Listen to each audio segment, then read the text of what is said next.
Habari ya mtu mmoja aliyekuwa akiketi pembezoni mwa birika la uponyaji lile la Betesda, ili apate kupona.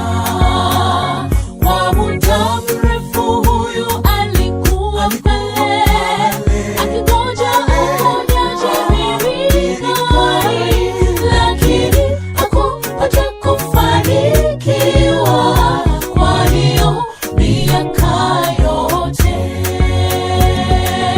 Inuka uende,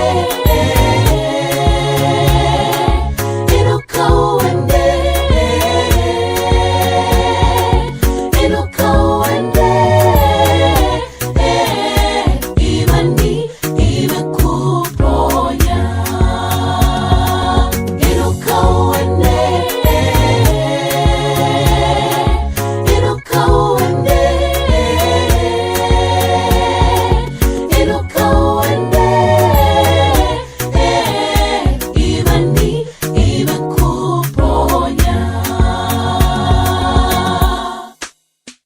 Kwa kutambua uponyaji watoka kwake Yesu, Mwana wa Daudi,